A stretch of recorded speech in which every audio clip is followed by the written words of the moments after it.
Close your eyes for a second. I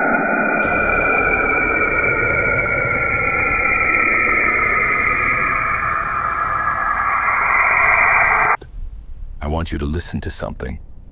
That's not a movie sound effect. That's not AI generated. That is a real sound, recorded by a real spacecraft, transmitted from 800 million miles away. That is Saturn, screaming. We've stared at this planet for 400 years. We've written poems about it, named days of the week after it, called it the most beautiful thing in our solar system. But here's what nobody tells you. We've been wrong about Saturn. Everything we thought we knew was just what it wanted us to see. Because Saturn is hiding something. Something it has kept secret for billions of years, and we only just found it. Stay with me until the end of this video, because the last thing I'm going to tell you will change the way you look at the night sky forever. Let's start with what you think you know. From Earth, Saturn looks like a painting. A golden planet wrapped in rings of silk, calm, regal, eternal. For centuries, astronomers called it the jewel of the solar system. And honestly, you can see why. But here's the thing about beautiful things. They're usually hiding something ugly. Saturn spins so fast, one full rotation every 10 hours, that it physically cannot stay round. The planet is being flung apart by its own rotation. It's shaped like a pumpkin, a giant gaseous out-of-control pumpkin. And those rings, those perfect silk-smooth rings that look like they were placed there by an artist. They're a graveyard. Fly inside the rings and you're not in a serene orbital ballet. You're inside a blizzard of razor-sharp ice.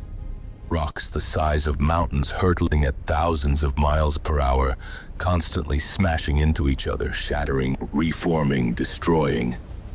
The rings stretch nearly 300,000 kilometers wide, but in some places they are only 10 meters thick.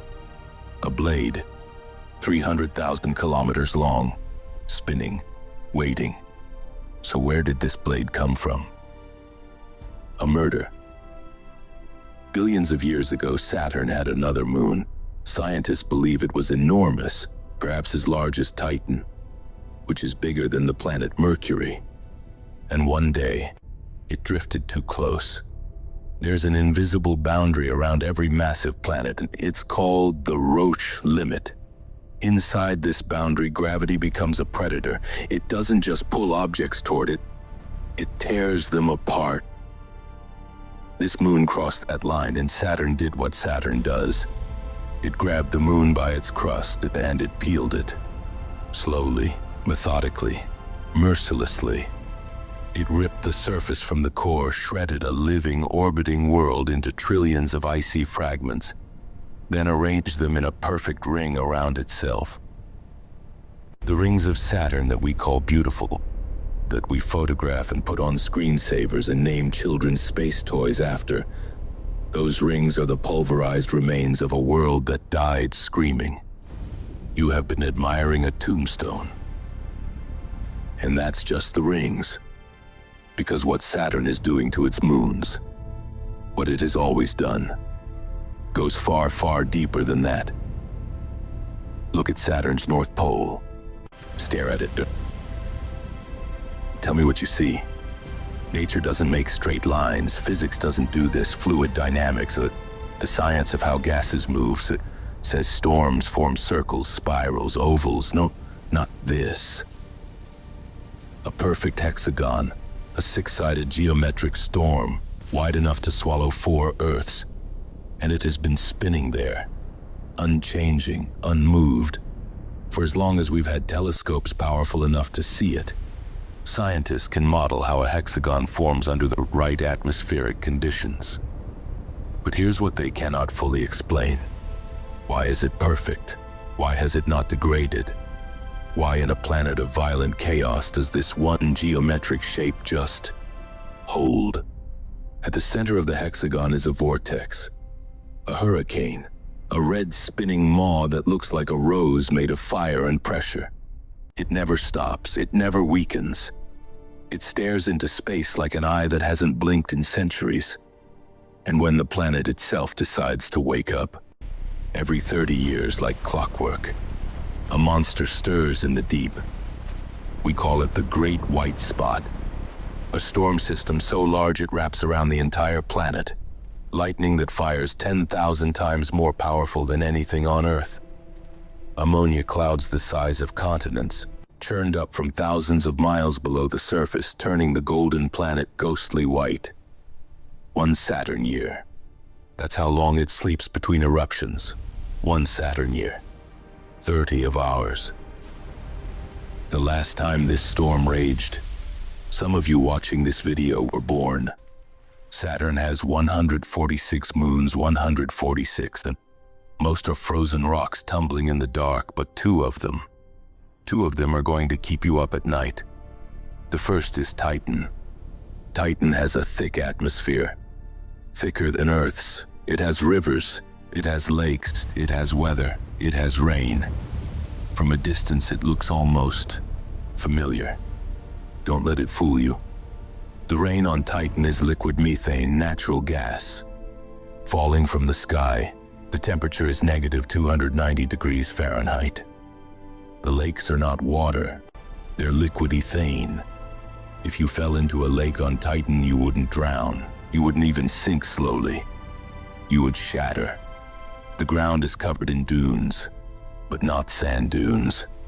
Hydrocarbon dunes. Static charged plastic particles hundreds of meters high, shifting in winds that should not exist. Titan is Earth's reflection in a broken mirror.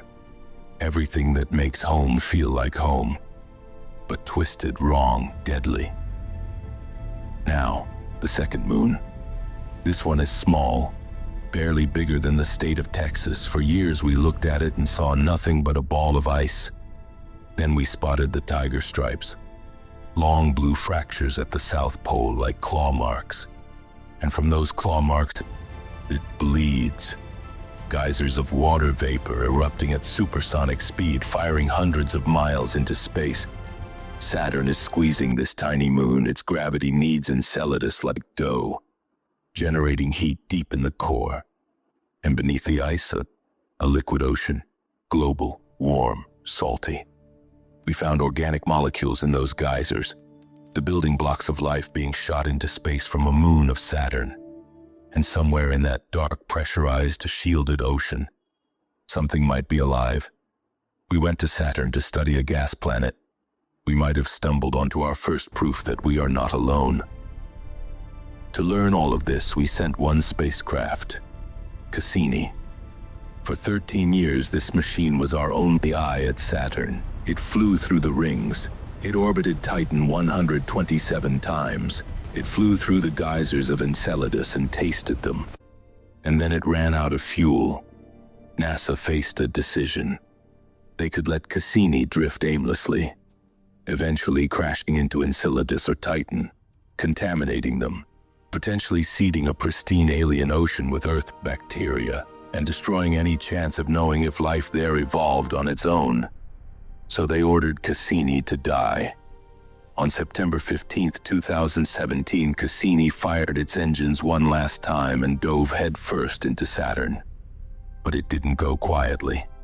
Even as the atmosphere tore at its solar panels, even as the heat built past the point of no return, Cassini kept its antenna pointed at Earth, kept transmitting data, images, readings, until the last possible second, until the signal just stopped.